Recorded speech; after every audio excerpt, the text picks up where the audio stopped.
Bienvenue dans le Jardin des Sources, un lieu où la pensée s'invite à de nombreux questionnements, loin des certitudes qui conditionnent les hommes à l'exil d'eux-mêmes. Ici, nous cherchons, nous interrogeons, nous écoutons. Car penser, c'est revenir aux sources, celles du langage, de l'expérience, du doute, de l'émerveillement. Animé par un échange entre Pierre et Hugo, un binôme justifié par une curiosité naturelle pour la vie des hommes, ainsi qu'une sincère amitié. Si vous voulez participer à l'émission en nous soumettant vos questionnements, c'est possible. Il suffit pour cela de nous contacter par mail ou via nos réseaux qui se trouvent en description du podcast. Nous tenterons d'intégrer vos questions en fonction de leur pertinence contextuelle. Si vous aimez ce podcast, n'hésitez pas à vous abonner et à le partager. Poussez la porte, le Jardin des Sources vous attend.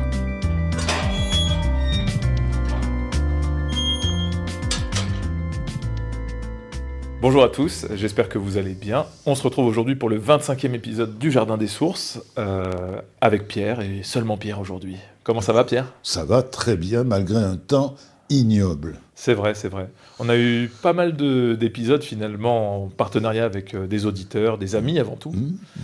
Et on remercie encore une fois El Gadjo pour ce partage à distance. Ah oui. On invite d'ailleurs toujours les gens qui voudraient participer et qui se trouvent contraints par une certaine distance physique à pouvoir le faire par téléphone. C'est simple à mettre en place et ça peut se faire. Donc si jamais vous écoutez cet épisode et les autres, dites-vous que vous êtes les bienvenus. Voilà. Alors on ne s'est pas vu la semaine dernière, mais pourquoi pas, on enregistre des épisodes au gré de notre désir avant toute chose.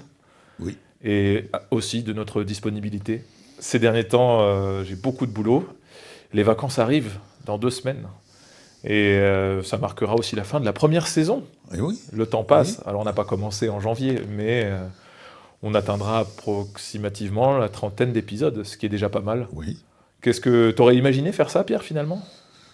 Oui, parce que pour moi, c'est un échange. Et que ce n'est que ça, quasiment. Le fait que ce soit enregistré, que certains puissent être contents d'écouter, ça ne me concerne pas, d'une certaine manière. Je ne suis pas dans une logique de représentation d'une pensée ou des choses comme ça, pas du tout. Mais j'ai que ce soit El Gadjo, ou que ce soit toi, ou que Melvin, ou d'autres personnes, c'est une joie de partager les choses, de réfléchir avec les autres et de voilà. Nous avons eu l'occasion de ne pas enregistrer un bon millier d'épisodes du Jardin des Sources, pour le simple plaisir d'échanger en toute amitié c'est tout à fait vrai. Et fraternité. Tout à fait vrai. Et je pense que ça peut par contre prendre des formes inattendues et qui sont peut-être, à travers ta profession ou autre, des perspectives riches. C'est vrai. Mais revenons-en au podcast. Et il y a 2 semaines, il s'est passé quand même quelque chose. Je ne sais plus si on en avait fait mention dans le podcast. Mais tu avais oublié qu'on enregistrait le matin. Alors je suis venu chez toi le matin, tu étais absent. Avec El Gadjo, on devait mettre en place le système d'enregistrement, c'était complexe. Finalement, je pars de chez toi, je te retrouve. Et on convient, j'avais des problèmes techniques, de remettre ça à l'après-midi. Et on profite de cette matinée pour aller boire un coup au café. Et à cette occasion, on a eu le droit à la rencontre et aux retrouvailles avec un ami qui ne pouvait pas en être un, puisqu'il était absent de lui-même et des autres.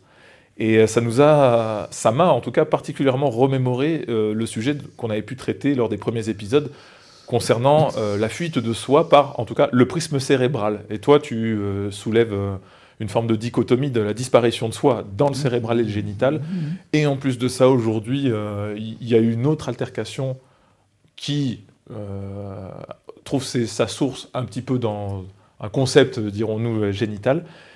Et donc, je voudrais qu'on discute un petit peu de ces 2 cas pratiques. Donc, pour redonner un petit peu le contexte, on se retrouve avec Pierre, donc il y a 2 semaines, pour aussi se raconter la vie, puisque quand il y a pas de micro, on discute de tout et de rien, et ça ressemble aussi, entre autres, à ces émissions. Et on est tous les 2 au café, et une tierce personne apparaît d'un âge certain, qui est à peu près l'âge de Pierre, assez dynamique, vif, et qui se rappelle de nous, nos prénoms, et nous, on l'a un petit peu perdu de vue. Au cours de la discussion, ce profil m'est revenu, mais ce qui est sûr, c'est qu'en nous demandant si ça nous dérangeait qu'il s'assied à notre table, je lui soumets l'idée qu'effectivement, on désirait passer un peu de temps ensemble. Et il n'a eu que faire de cette information. S'est assis à notre table et a commencé à monologuer, déblatérer, ce qui t'a amené très vite à lui rappeler cette maxime de Jacques Lacan. Le sujet raconte n'importe quoi, ou dit n'importe quoi. Et une autre maxime, toujours de Jacques Lacan, penser là où on n'est pas. Oui. Oui, excuse-moi. Non, très bien, oui, très bien. Voilà. Mais donc voilà, j'essaye de dépeindre un peu le tableau du contexte dans lequel on a eu affaire à un absent qui n'a pu s'empêcher de monologuer l'espace d'une, je sais pas, une trentaine de minutes. Et pour justifier sa présence injustifiable, voulait nous offrir le café, manière inconsciente de justifier sa présence, car il savait qu'elle était injustifiable à la manière qu'il avait de corrompre cet échange et surtout d'investir l'espace de notre liberté, quoi. Oui. En nous gardant prisonniers d'histoires sans queue ni tête, pour nous comme pour lui d'ailleurs. Oui.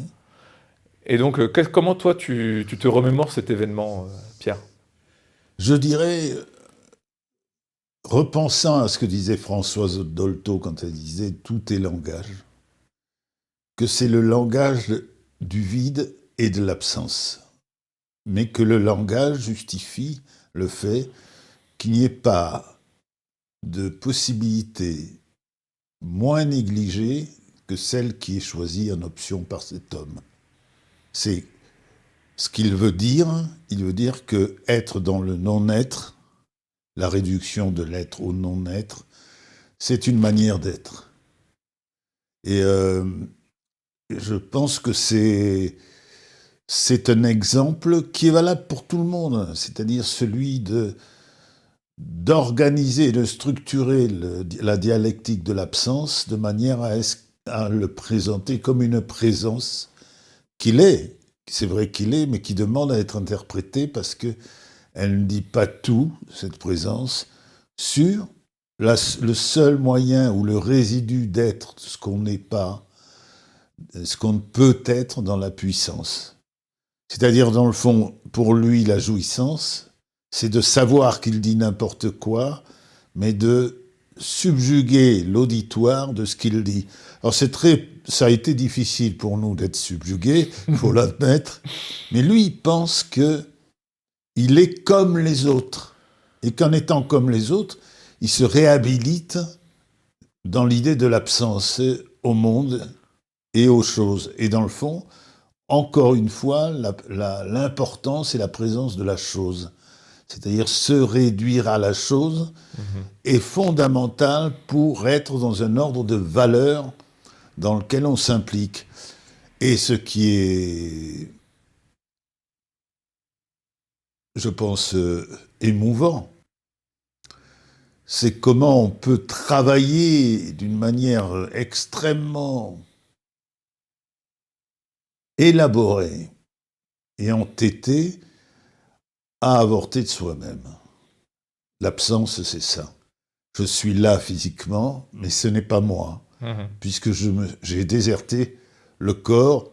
Tu connais bien un peu le langage du corps, Hugo, et c'est souvent qu'on dit quelque chose avec le corps. Eh bien, même le corps est un ennemi, dans le fond, s'il impose des émotions. C'est un viatique de l'émotion, le corps. Et en ce sens, ça peut être un ennemi pour lui. Donc, il va transformer cet impératif du corps en langage. Et le langage, c'est justement se dire n'importe quoi qui est quelque chose de dit. Oui. Lacan, je pense, aurait pu dire, c'est quelque chose de dire n'importe quoi. C'est pas un vide, c'est au contraire une présence conditionnelle au non-être. Ça dit autre chose que ce que ça ne dit pas. Voilà. Et j'aime bien le mot « autre chose », parce qu'on reste dans la chose, et à aucun moment, on est issu de l'être, comme source de sa présence. Et pour revenir à quelque chose de plus concret concernant l'échange qu'on a... Enfin, l'échange, c'est un grand terme qu'on a eu avec cette personne. En somme, vous en avez tous rencontré, vous en avez rarement fait des amis, mais ce sont des gens qui passent leur temps à parler d'eux, dans l'optique de faire la démonstration d'un savoir qu'ils possèdent, d'une connaissance, de matériaux qu'ils ont accumulés, rangés, triés, d'anecdotes sans queue ni tête, sans affect, hein, notamment. Ils vont vous raconter une histoire dont l'issue émotionnelle n'a aucun intérêt autre qu'occuper le temps de parole, avec pour idée de persévérer dans le non-être, mais de vous empêcher vous-même d'être dans la qualité que vous pourriez exprimer une émotion d'un sujet spécifique. C'est-à-dire qu'à un moment donné, la personne vous fait un état des lieux de sa connaissance, par exemple filmographique, et se rendant compte que j'avais une forme de répondant de par ma culture par rapport au désir que j'ai d'aimer le cinéma, ne s'est jamais dit, tiens, créons du lien par le biais de l'affect, en partageant le bonheur d'avoir aimé un film ou une scène, une séquence particulière. J'avais beau lui dire, oui, je vois très bien de quel film tu parles, il ne pouvait s'empêcher de démontrer qu'il avait retenu l'essentiel des différentes séquences qui formaient ce film pour, en quelque sorte, se voir décerner une sorte de note. Oui. On avait l'impression qu'ils passaient un examen. Oui. Ce sont des gens qui passent leur temps à prétendre qu'ils s'aiment, mais qui sont constamment dans une forme d'évaluation dont l'évaluateur est absent. Oui. Nous-mêmes, on a bien senti qu'on n'était pas là. Ah oui. Et on a eu beau même, au bout d'un moment, lui faire comprendre, lui dire même littéralement qu'il était absent et qu'il parlait à un mur. Et on pouvait même avoir des éclats de rire, parce que c'était un moment, c'était loufoque. Hein. Oui. Il n'en avait pas grand-chose à faire, parce qu'il était dans un combat intérieur, dans une forme de représentation non désirée, mais imposée par quelqu'un d'autre, qui lui a valu, à un moment donné, de nous dire qu'il était un inadapté social. Et je lui ai dit, mais qui t'a dit ça ? Et lui de répondre, mais je me suis fait tout seul. Moi, de toute façon, même si j'ai eu des parents qui m'ont appris des choses, je l'ai fait moi-même, et puis c'est pas important ce que les parents m'ont dit. Mais je dis, mais je te demandais simplement qui t'avait parlé d'inadaptation sociale. Et finalement, de correspondre à cette imposition de langage, en l'étant littéralement inadapté à un échange, mais en prétextant en plus qu'il était libre d'avoir choisi cette voie-là, alors qu'il ne faisait que entretenir ce lien de corruption du regard d'un autre, qui, comme tu le dis, vous aimera selon la forme que vous devrez prendre à ses yeux. Oui. On retrouve dans le normatif cette justification de l'absence, je dirais dans l'éducation. On le retrouve très très très souvent. Une chose est bien parce que nous sommes soumis à une manière d'être dans la chose. C'est-à-dire, mets tes mains sur la table, dis merci à la dame. Je veux dire, cette absence, il ne faut pas croire qu'elle est une absence à tout. Je veux dire, parce qu'on la retrouve dans beaucoup de choses sous des formes différentes. C'est le monde réel qui disparaît parce qu'il ne doit exister qu'à travers l'injonction d'un monde comme on veut qu'il soit et non pas comme il est. On le retrouve tout le temps, pas que dans... Ça, c'est vrai que c'était extraordinaire, la manière on ressentait que dans le fond, on pouvait dire une chose et son contraire, que ça n'avait pas beaucoup d'importance, et que l'on n'existait pas pour lui. Mais la réalité n'existe pas pour lui. Et il ne dira pas le contraire si on lui demande, parce que de toute façon, rien n'est vrai. Je veux dire, l'être a disparu, et je veux dire, le reste est une histoire de forme qui peut prendre différentes...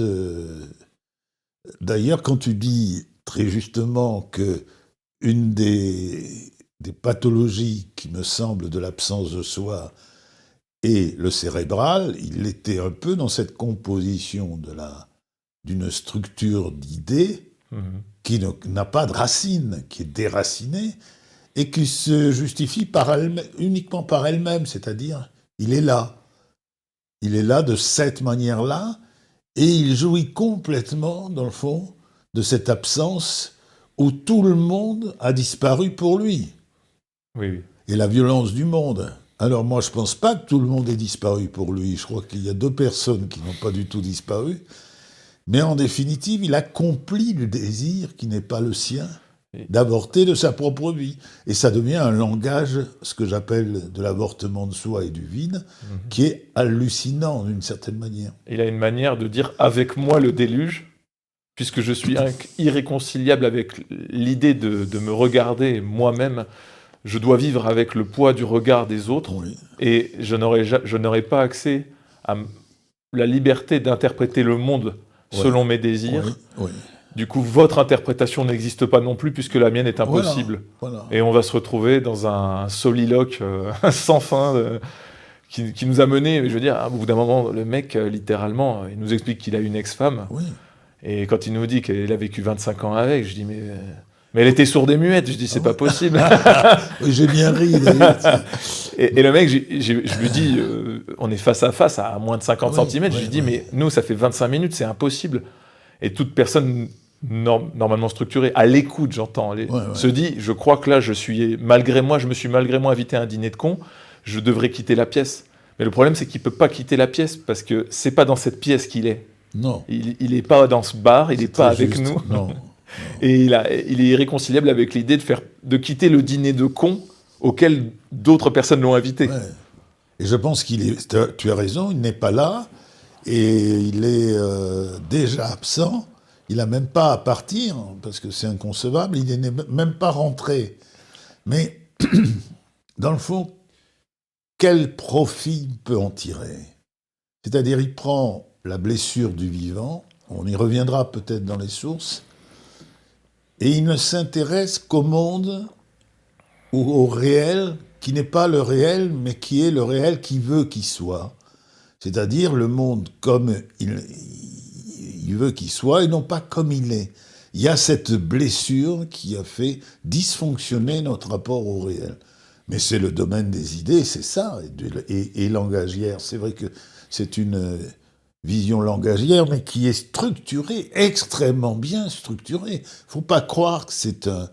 Nous, ça nous paraît un peu ridicule, puis on risquait pas grand-chose, à part le fait qu'il nous a payé le... C'est moi qui ai payé au final. Oui, en fin de compte, tu vois. Mais en définitive, le coût réel, et qui est pour lui toute cette naissance de lui, je dirais cette mort de lui dans une naissance particulière, qui est celle de se séparer du vivant dans lequel il est radicalement blessé par quelque chose de récurrent, qui ne peut pas le lâcher. Bon, c'est très commun. Nous, ça fait un peu rire à ce point-là, parce qu'on se dit, rien ni personne n'existe pour lui. Et on sent, tout d'un coup, on se dit, si on n'était pas là, ce serait pareil. Mais dans le fond, tout est là. Je pense que le cérébral, comme le génital, c'est la disparition de l'autre et des autres.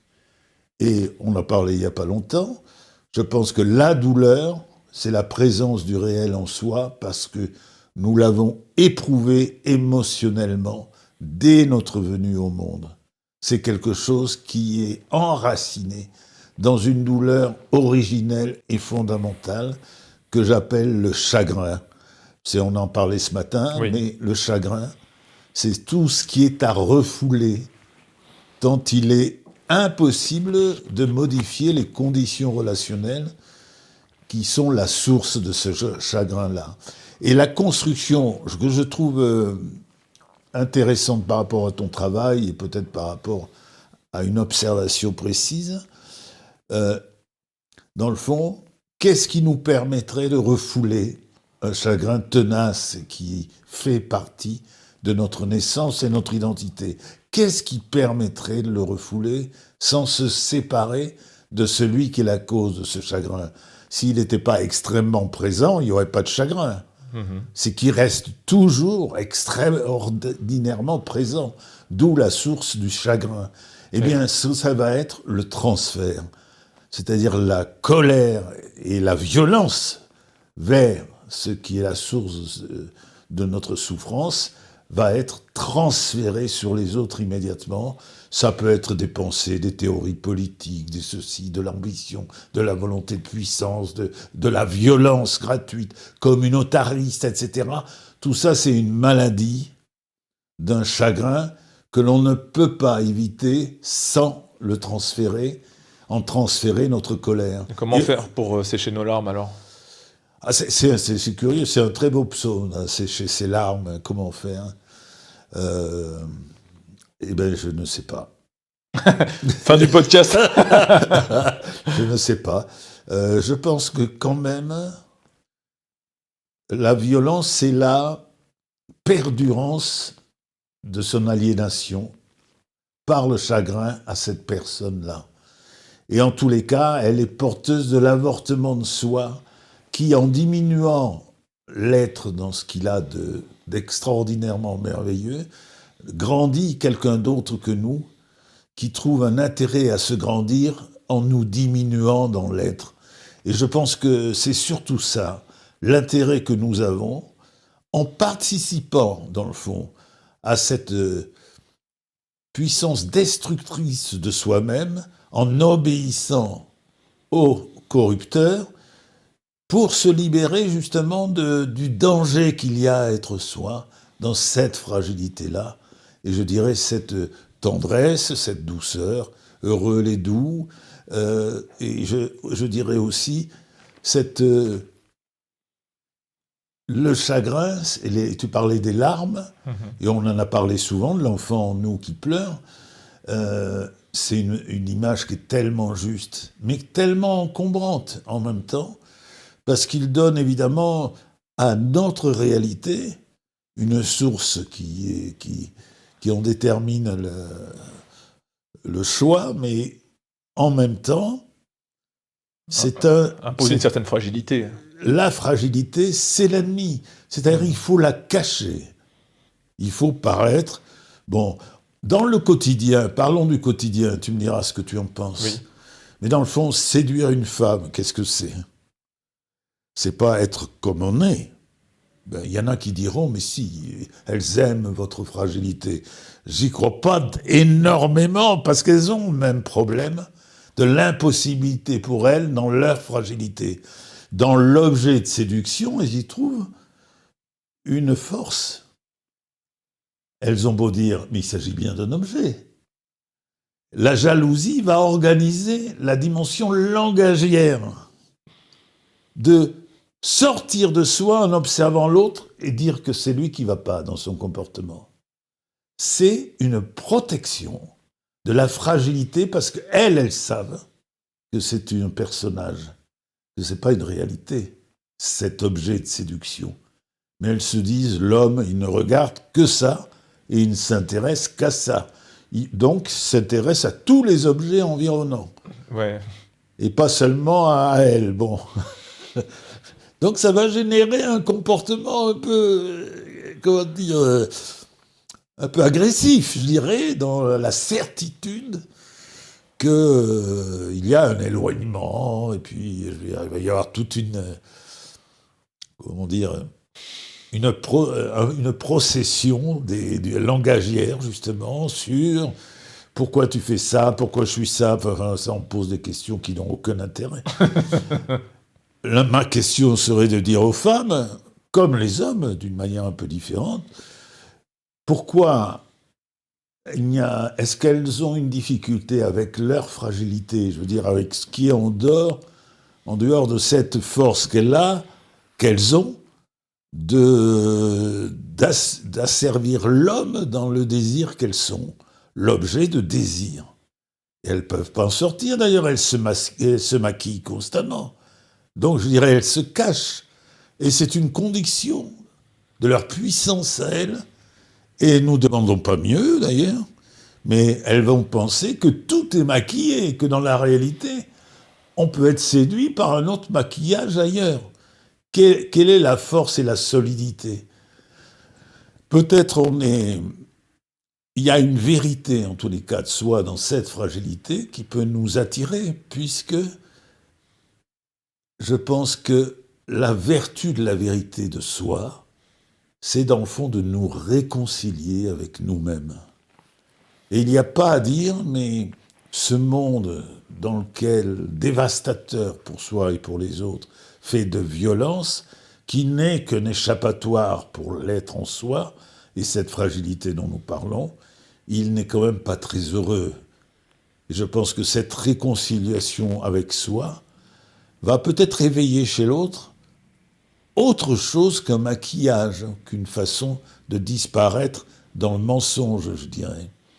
Mais que les femmes préfèrent le mensonge tant qu'elles pensent qu'elles ne peuvent pas séduire l'homme autrement que par une apparence et un désir basique et charnel, tout le monde sait que c'est probable, mais il est aussi, et elles le savent bien, c'est quelque chose de probable certainement, mais d'éphémère.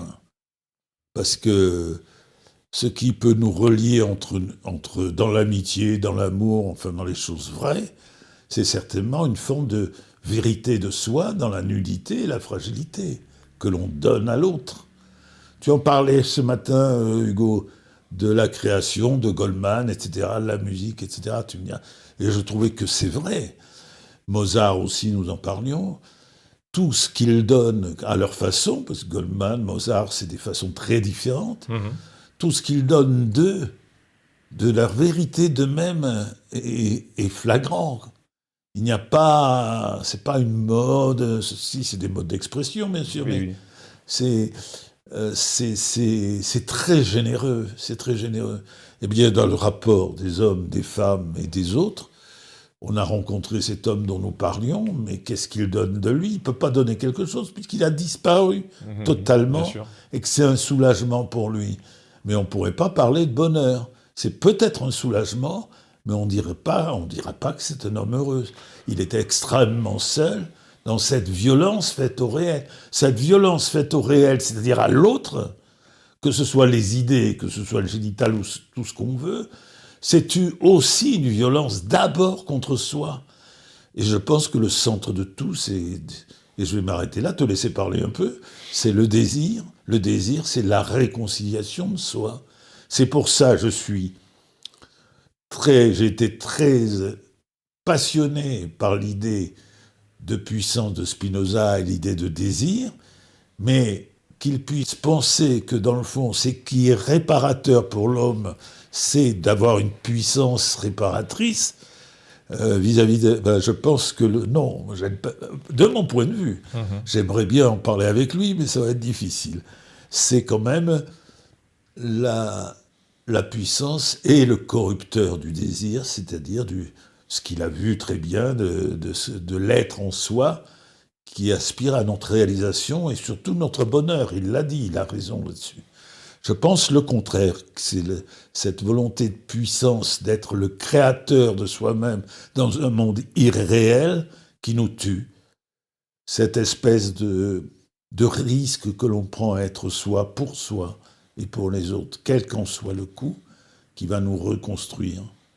La réalité et la naissance de soi est une source, alors que la disparition de soi va être une construction comme celle de notre camarade qui était perdu dans cette négation du vivant. Et je veux dire, cette violence du vivant, elle est incontestable. On peut dire qu'elle est certainement destructrice et qu'elle avorte du réel, c'est certain, mais de l'être aussi. Et que nous ne pouvons pas naître dans cette certitude que le monde peut appartenir à une représentation personnelle et être comme on dit qu'il est. C'est cet étonnement, cette surprise, tu appelais ça ce matin l'inconnu. L'imprévu, pardon, qui est quelque chose de très fondamental, c'est-à-dire ce regard étonné. Les Grecs appelaient ça amazein, l'étonnement. Et ils avaient l'intuition que c'était la source de l'intelligence, que cet étonnement constant des choses qui échappe évidemment à la définition et à la certitude qu'il avait que le monde est vraiment comme il dit qu'il est. Il faut quand même être... Parce que le monde se construit à l'échelle des affects que nous ressentons. Oui. Et dans l'étonnement, il y a forcément un ancrage émotionnel. Comme on appelle ça la première fois, Oui. quelle que soit la discipline. Oui. Et on retrouve justement l'extrême inverse dans l'aspect routinier de la vie, qui, lui, disparaît par la répétition et la transformation du sujet en objet fonctionnel, Oui. que ce soit le petit déjeuner pour aller au travail, la douche, tous ces événements qu'on a beau vivre de façon concrète des milliers d'heures dans sa vie, mais qui représentent de façon mémorielle des instants perdus comme un grain de sable dans le désert. Ouais. Et je crois que c'est cette vérité-là de l'étonnement que les Grecs ont voulu, j'imagine, soulever. C'était sur l'aspect émotionnel, mais qui est un petit peu balayé par l'aspect justement cérébral de l'hyper-rationalisation comme moyen de contrôle du monde. Mais le problème, c'est un monde sans affect n'est pas un monde interprété avec l'intégralité de soi et de son être. Oui. Du coup, il n'est plus qu'une représentation. Et même si l'équation peut être bonne, si elle n'est pas vécue charnellement, elle n'a pas de réalité. Alors on en parlait un tout petit peu dans le dernier podcast avec El Gadjo, quand il nous parlait, quand on discutait de cet aspect artiste qu'il avait, et finalement détaché de ses affects avec la notion de contrôle et d'hyper-rationalité, mais qui, je pense, est qu'une manière comme une autre de se prémunir de la violence du monde. Et on oublie souvent de dire que on fuit les affects comme on fuit la douleur, dans le fond. Alors que c'est tout de même ce qui nous a structurés, en mal, en bien, et surtout en mal, je dirais. Parce qu'il y a une fonction de l'affect, comme quasiment quelque chose de premier, de primitif, de primaire, qui est induit dans des notions de survie, pratiquement. C'est-à-dire... je ressens dans cette interaction quelque chose de douloureux. La douleur s'incruste et s'imprime en moi comme un mémo que je dois garder pour éviter d'emprunter de nouveau ce chemin qui mène vers la souffrance et la douleur.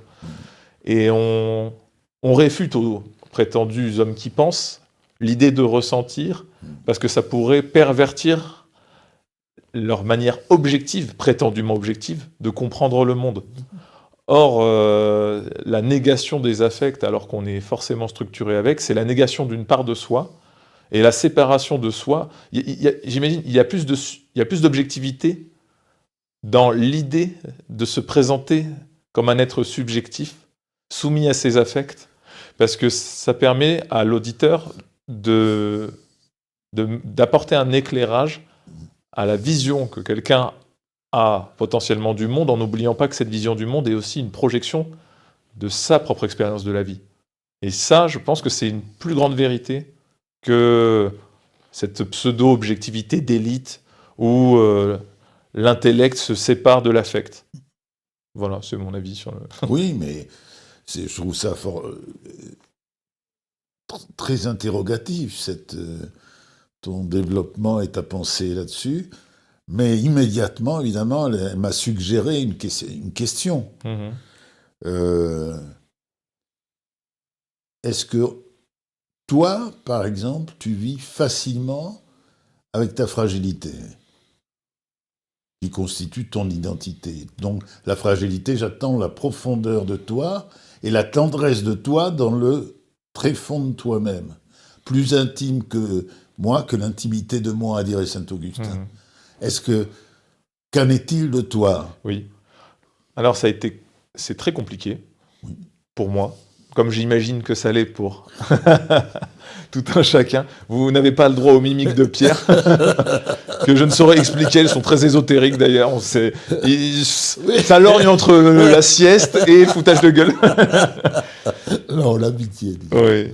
Et du coup, je passe, comme la plupart des gens intégré dans la société des hommes, la plupart de mon temps au travail, et j'ai le luxe, la chance, ou j'ai eu la volonté de créer ma propre entreprise qui met en valeur comme sentiment cardinal la sincérité, qu'elle soit le fruit de mes clients ou de moi-même. Et du coup, ça a créé des conditions qui permettent à la nature de ma fragilité de s'exprimer ainsi que celle des autres. À ce titre, je considère que l'expression de ma fragilité est moins douloureuse qu'à l'époque où j'étais contraint d'être un objet d'un rouage Oui. d'une société, d'un patron, de quelqu'un qui m'imposait une fonctionnalité au détriment de la nature de mes affects. Or, quels que soient mes affects, actuellement, ils seront toujours valorisés à l'échelle de l'expression d'une forme de sincérité plutôt que dans la représentation de l'objet fonctionnel qui offre une prestation qui correspond. Ma sincérité et ma fragilité fait partie de la prestation de mes services. Oui. Mais j'ignorais, j'ai pas mis. Oui. Ça s'est fait naturellement. Pourquoi ? Parce que c'est encore une fois le désir qui a tracé la voie de ce qui fait ma vie actuellement. Oui. Mais ça ne s'est pas fait facilement. Ça s'est fait comme tout le monde dans une certaine souffrance. Et j'ai très vite compris, jeune, à l'échelle familiale, scolaire, amicale, qu'il valait mieux cacher la nature profonde de mon être pour éviter de subir les foudres de la violence des hommes. Et que j'ai bâti des modèles de défense à l'échelle physique ou intellectuelle qui m'a permis de protéger en moi cette fragilité non exprimée, mais qui aujourd'hui, par le cadre professionnel que j'ai créé, et amical et relationnel, me permet d'avoir une expression, je pense, assez... Elle n'est pas constante, comme on parlait tout à l'heure de la notion d'amour, que ce soit en couple, en amitié. Je ne crois pas à l'amour sous la forme d'un absolu, mais comme de fugaces instants qu'on peut obtenir le temps d'une journée. Et donc, pour finir de répondre à ta question, je pense que ça fait quelques années seulement que j'ai emprunté la voie un espace d'expression de ma fragilité. Voilà. Oui. Qu'on peut retrouver, j'imagine, dans la sincérité de mon expression, notamment dans le cadre de ce podcast, qui, par le simple fait que ce soit enregistré, nécessite quand même explicite une forme de risque, l'expression de don de soi, comme tu le fais, toi, et beaucoup plus que moi en termes de contenu. C'est vrai que c'est cette personne fragile, dans le fond, qui est soi, qu'on se croit qu'il est impératif de protéger en s'armant beaucoup, mais comme protecteur, pas comme... Parce que ceux qui sont des ennemis d'eux-mêmes, il y en a beaucoup, et dont le projet, et à travers leur expérience émotionnelle dont tu parlais, le projet est de disparaître, dans le fond, et d'avorter d'eux-mêmes. Il y en a beaucoup.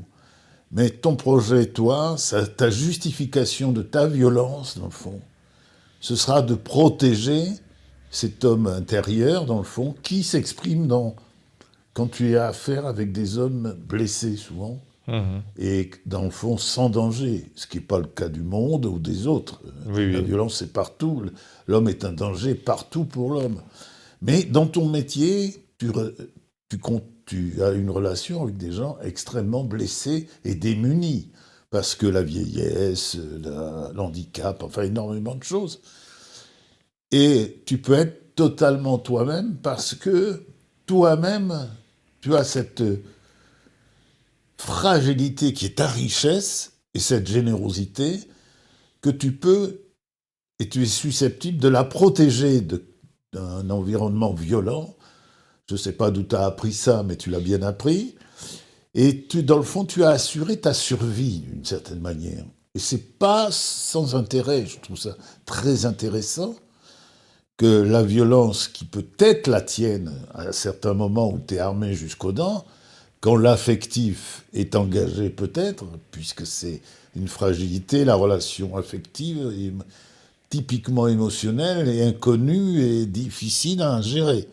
Quand il y a une forte intensité affective, on a la tentation de la résoudre en s'extirpant de cette relation ou en établissant des conditions dans lesquelles on reste le maître, dans le fond, c'est-à-dire le contrôle.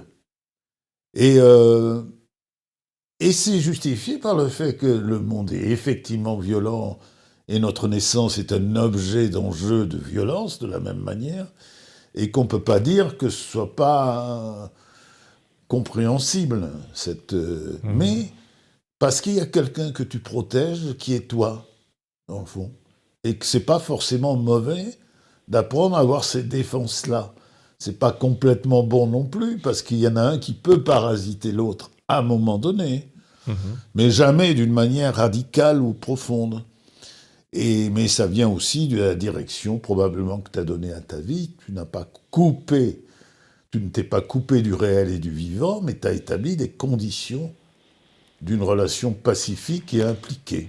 Parce que j'ai jamais coupé les ponts avec le monde des affects, notamment par l'acte créatif qui a traversé toute ma vie de façon superficielle à l'adolescence et plus sérieuse à partir de l'âge adulte, que ce soit dans la composition, la musique, la création en tout genre.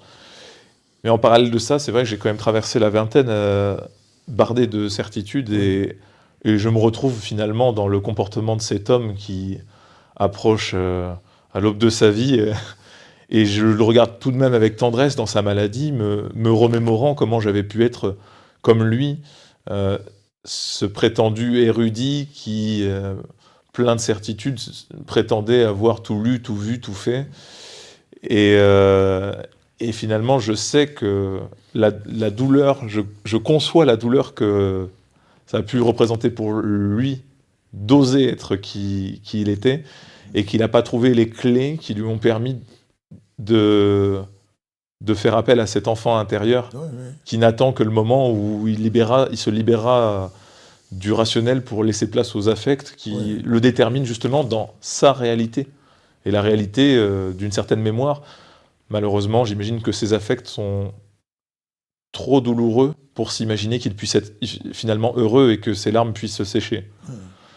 Et je pense que voilà. C'est l'expérience de la vie, des rencontres. Des fois, on en fait une mauvaise de trop. Des fois, finalement, on finit par en faire de suffisamment bonnes. Et des intuitions. Et avant tout, le fait de ne pas négliger ce qui nous rend heureux. Et tu posais cette question ce matin. Finalement, c'est quoi le bonheur ? Qu'est-ce qui nous rend heureux ? Et d'après toi, alors, qu'est-ce qui te rend heureux, toi, Pierre ?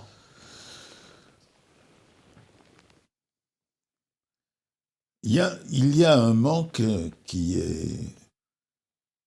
est une espèce de blessure qui ne cesse d'être vivante. Et je parlais ce matin justement de cette source-là,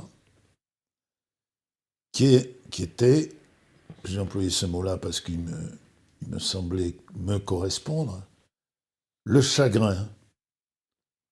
Je me dis, mais tu tournes autour des choses à essayer de comprendre pourquoi, comme je le faisais dans le désert de Syrie, où pourquoi, il n'y a rien, c'est un désert. Mais il y a une source dans le désert, dit l'Écriture. Et au moment où je lis ça, qu'il y a une source dans le désert, auquel je ne croyais plus, il se met à y avoir des enfants qui crient partout. Je l'ai exprimé dans le texte de ton livre. Et j'ai trouvé ça, le vivant, justement, de ces enfants qui se baignaient dans l'Euphrate. Je trouvais ça merveilleux. Et je me dis, c'est pouvoir retrouver cette enfance-là et une permission d'être soi-même enfant. Donc, je dirais, c'est le chagrin qui était à la fois une source et à la fois quelque chose qui ne trouve pas à vivre, parce que tout renforce l'idée qu'il faut se défendre du monde, des autres, des pensées, etc. Et que dans le fond, on n'est rien dans cette puissance, cette violence-là, et dans cette puissance du non-être. Et que se retrouver soi-même, il faut dans le fond avoir cette sentiment d'avoir été aimé. Ça construit tout. Au fond, ce sentiment d'avoir été aimé, c'est lui qui vous construit, parce que vous naissez vraiment au moment même où on sent qu'on est heureux, ce qui est à l'opposé du sentiment que l'on a d'être une désillusion constante pour l'autre. C'est pas du tout la même chose. Et moi, je n'ai pas eu le sentiment d'avoir cette permission dans l'être. ma mère, dans le fond, n'a jamais accouché de moi. Et si je regarde un peu près, je me dis, bah, c'était un peu la réalité. C'était une femme d'un autre âge qui sacrifiait radicalement son destin de femme, et était submergée par l'obligation d'être une bonne épouse et une bonne mère. Et cette obligation, c'était un non-dit total. Mais le sacrifice, c'était bien celui de la femme, qui, dans l'enfantement, trouvait la justification du non-être en tant que femme. Je pense que c'était ça, parce que je me souviens, quand j'étais en CP, qu'elle m'avait amené à l'école, elle faisait tout le tour pour me regarder à travers. C'était une porte, mais il y avait des barreaux, donc on pouvait voir ce que faisaient les enfants dans la cour, etc. Et elle regardait en repartant si tout allait bien. Je pense que ça n'empêche pas l'un et l'autre, l'amour et, et l'impossibilité de vivre, de cohabiter. Il ne faut pas penser que les choses soient aussi radicales. Elles sont nuancées le plus souvent à travers l'histoire. Parce qu'on parle évidemment de ceux qui ont témoigné et que nous sommes une déception pour eux, qui se nourrissent de notre abaissement, qui se grandissent grâce à lui. Mais ce n'est pas des mauvaises personnes. C'est des personnes qui ont été aussi élevées dans l'injonction d'être quelqu'un d'autre qu'eux-mêmes et qu'ils étaient médiocres dans leur réalité. Et qui vont chercher, chez les gens vulnérables, et chez les enfants en particulier, un moyen d'être quelqu'un. On peut le comprendre. C'est terriblement destructeur pour eux et pour l'enfant. Mais ça se comprend. Donc je ne veux pas juger ma mère. Il n'empêche que cette blessure-là, tu le disais ce matin à juste titre, Hugo, c'est qu'est-ce qui peut nous réparer ? Qu'est-ce qui peut nous réparer ? Et je pense que il y a quelque chose en œuvre de très très mystérieux que l'on croit être un mauvais chemin toujours. Parce qu'il faut se méfier des mauvais chemins que l'on croit sont en fait des bons chemins, dans la nécessité qu'il y avait à se conduire et se laisser conduire. Mais ce chemin-là, et je crois en ce chemin-là, ne peut être orienté que vers la réparation de soi, de cette absence, de cette injonction à être quelqu'un d'autre que soi, et qui, pour nous, naissant du ventre de notre mère, nous faisons l'expérience émotionnelle de l'injonction qu'il y a à être quelqu'un d'autre que celui qu'on n'est pas encore. Déjà, on est dans un scénario préétabli. Et on va le ressentir tout de suite. Et la seule réponse à ce chagrin sera de détourner du véritable responsable, je le mets entre guillemets responsable, parce que lui-même n'est que l'objet de sa propre souffrance, mais à détourner sa responsabilité réelle de l'oppression qu'il est, pour lui-même essayer d'être à ses propres yeux, à travers l'injonction parentale, quelqu'un d'important, eh bien, ça va être deux choses, l'imitation et le transfert. Et l'expression qu'on disait dans ce transfert de sa colère sur quelqu'un d'autre que lui. Ce n'est qu'un transfert, la violence, les guerres, ce n'est que ça. Parce qu'il n'y a pas de visage. Quand tu as un ennemi, que tu tires avec ton fusil, tu tues, tu ne sais pas qui tu tues. Et toi-même, tu vas être exposé à ça. Les hommes organisent cette guerre à cause de ça. Il faut transférer la responsabilité à quelqu'un d'autre que la personne concernée. Ça peut être contre les juifs, les noirs, ce que tu veux. C'est la construction de toutes les idées qu'on voudra. La pathologie, pour moi, est dans l'idée, tu le sais, je l'ai exprimé souvent, dans la construction, souvent bien, intelligente, d'une traduction du réel. Et dans cette traduction, on verra bien que jamais, jamais on me dira « Mais qui t'a fait souffrir à ce point-là ?» Et quand je vois un homme qu'il y a un politique que je n'aime pas beaucoup, toujours dans une violence perpétuelle, qu'il soit d'un côté ou de l'autre. Hein. J'ai envie de lui dire, mais qui t'a fait souffrir ? Jamais tu vois un enfant comme ça. Il faut naître de cette relation-là dans laquelle on fait un sacrifice de cette innocence-là comme étant la réalité qui, elle-même, nous réduit à n'être rien. Mais la filiation de la blessure, elle est toujours parentale ? Ou est-ce qu'on pourrait avoir une enfance heureuse en tant qu'enfant et fils d'eux, et finalement subir les foudres de son expérience d'adolescent, d'être incarné dans la société, et finalement vouloir se retourner face à des bourreaux qu'on a rencontrés à l'école ou dans le cadre professionnel ? Alors qu'elle soit que parentale, non, c'est certain. Mais je dirais même, elle est complètement parentale parce qu'elle n'est pas du tout parentale.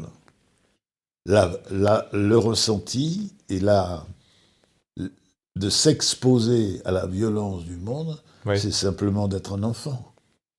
On sait qu'on est livré à la violence des autres. Il ne faut pas se leurrer. Le fait d'être un enfant, ça commence avec les maltraitances. Petit. Et qu'est-ce qu'on a fait, Hugo ? Je suppose toi aussi. On est resté naturel, mais on a senti tout de suite qu'on ne viendrait pas nous chercher. Parce que ça risquait de péter, que jamais j'étais emmerdé à l'école autrui. Mais les autres, ils sentaient qu'il valait mieux pas m'emmerder. Je me souviens à l'armée, je t'en ai parlé de ça. Le copain, il était proxénète dans le Sud, il voulait que je démarre avec 2 filles. Je lui dis non, j'avais d'autres projets quand même. Mais il était sympa dans la chambrée. Quand les Bleus sont arrivés, ils leur ont dit, et ça m'a étonné d'ailleurs, parce que je ne me percevais pas comme ça, mais, vous voyez, celui-là, il me montre du doigt. Il n'y a pas un homme plus gentil que lui. Mais un conseil, l'embêtez pas. Et quand un mec est arrivé que je ne connaissais pas dans cet ordre-là, il venait je ne sais pas d'où, c'était un Eurasien, je me souviens. Il me dit, la première chose qu'il me dit, si je peux mettre des couilles dans un bocal, ça me ferait plaisir. Mais je lui dis, qu'est-ce que je t'ai fait, le gars ? Et c'est vrai, quelques temps après, il avait une haine, il venait d'arriver, c'était un bleu. Hein. Et on faisait des exercices pour neutraliser, c'était des exercices militaires. Et je l'ai vu, j'ai été en face de moi. Et je dis, c'est là, maintenant ou jamais. Simplement parce que je ne voulais pas être emmerdé. Alors je lui ai fait un plaquage que j'arrivais à faire un peu sévère. Il s'est payé 1 mois et demi d'hosto. Il a été un peu... Après, ça s'est... T'avais pacifié la situation. Pacifié. Mais j'avais peut-être pour des qualités, je sais, naturelles, physiques, je ne sais pas. Et toi, tu as dû connaître ça. Mais on est exposé, c'est pour ça que j'en viens là, à la violence du monde tout de suite. Alors, c'est pas que parental, elle est incarnée dans la parentalité, sûrement, parce que elle est du quotidien et qu'il faut le vivre.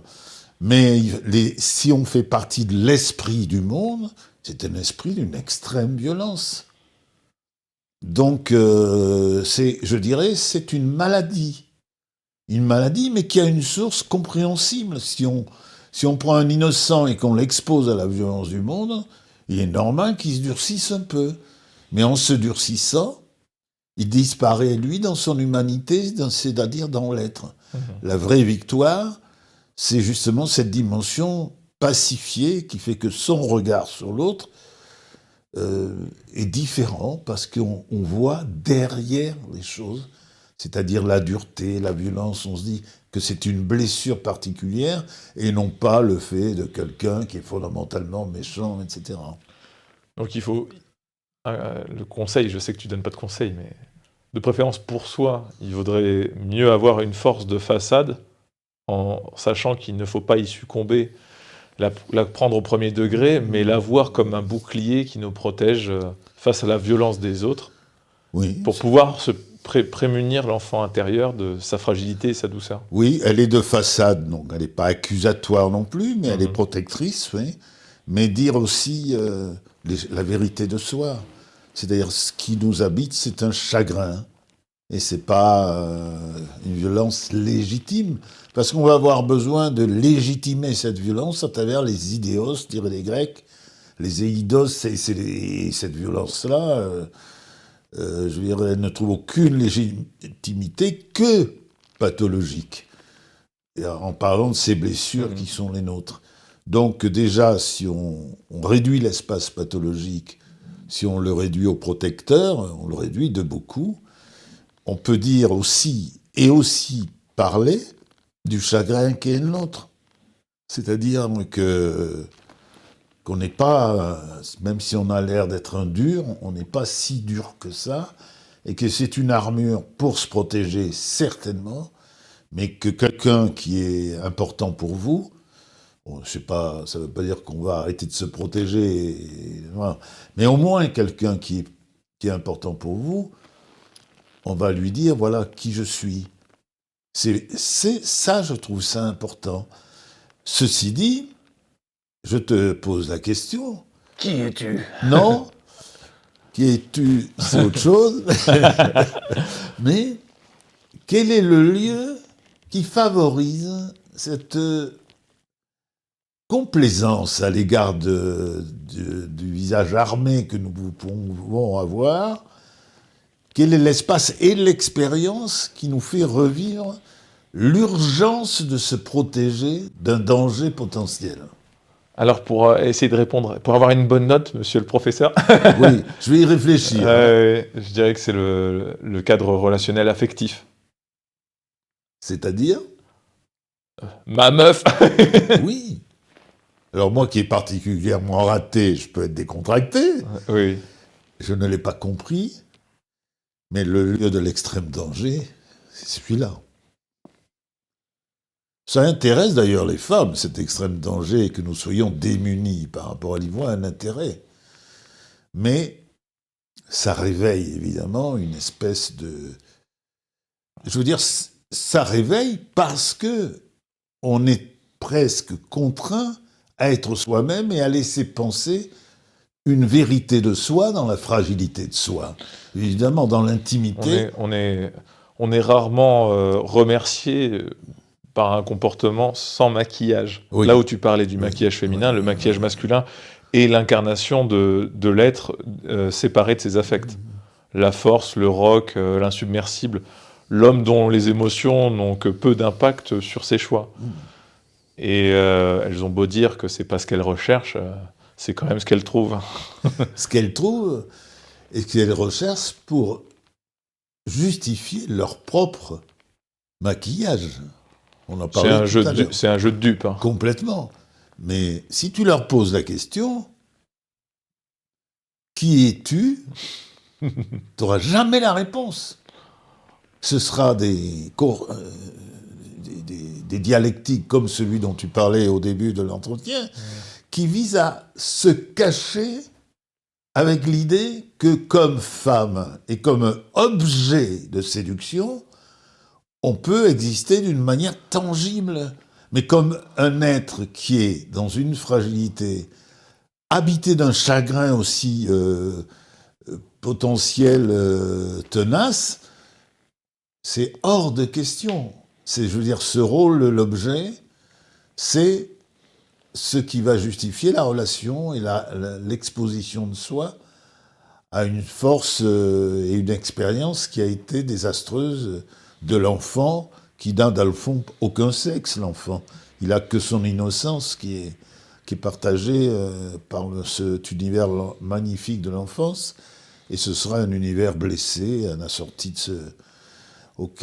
qui vont nous gâcher la vie. Mais pensez que c'est parce que nous serons vrais avec nous-mêmes.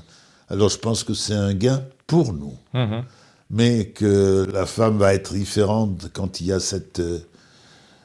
j'irai pas jusque-là. Bon, si c'est vrai, tant mieux.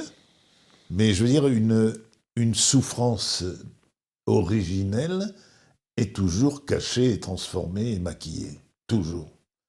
Voilà. Par exemple, moi, j'ai jamais pensé que celle qui disait m'aimer recherchait en moi quelqu'un d'autre que moi. Elle recherchait le père et pas du tout l'homme. Hein. Mais jamais elle aurait pu me dire ça, parce que ça voulait dire que tout son scénario était contestable et contesté. C'est pour ça qu'il y a un malentendu qui est le fondement même d'une vie sociale et communautaire. Ce malentendu, c'est que rien n'est comme elle paraît. Et on rejoint, Hugo, le langage de cet homme qu'on a vu, où rien n'est réel dans sa démarche, n'est justifié non plus, que sa maladie. C'est-à-dire l'exclusion de lui dans le réel, l'exclusion du réel, c'est l'exclusion et l'avortement de lui-même. Et il y trouve une... Consolation. Consolation, voilà, c'est le grand mot, c'est une consolation, pour lui est une réparation, pourquoi pas. Mais c'est vrai que c'est dommage que sa seule consolation pour lui, ça va pas loin, de l'homme soit souvent de tuer les autres au nom d'un monde qui n'existe pas. Voilà. C'est dommage. Ce serait bien d'arrêter. Plutôt que ressentir ce qu'il ressent, le sujet préfère raconter n'importe quoi. Oui. Et surtout pour dire qu'il n'est pas comme l'autre. C'est-à-dire, il n'est pas noir, il n'est pas arabe, il n'est pas ceci, ça a été longtemps ça dans l'histoire. Il n'est pas juif, ça c'est permanent dans l'histoire. Il n'est pas blanc. Et oui, aussi, il n'est pas blanc aussi. C'est toujours l'autre. L'autre est un autre. Oui. L'autre n'est pas une altérité, oui. L'autre est un autre. Oui. L'autre est un autre, c'est une jolie formule. Ce sera le nom de l'épisode. Oui, prochain peut-être. Qui sait. Bon, c'était bien sympa en tout cas, Pierre. J'aime échanger avec toi, tu le sais. C'est réciproque. Et on espère que ça vous a plu et on vous dit à la prochaine pour un nouvel épisode. Salut tout le monde. Salut. Merci d'avoir traversé ce jardin en notre compagnie. Si vous avez aimé ce podcast, n'oubliez pas de vous abonner, de le liker et de le partager. Pour y participer en nous soumettant vos questions, c'est simple. En description se trouvent nos contacts. Et revenez quand vous voulez, la porte reste entrouverte.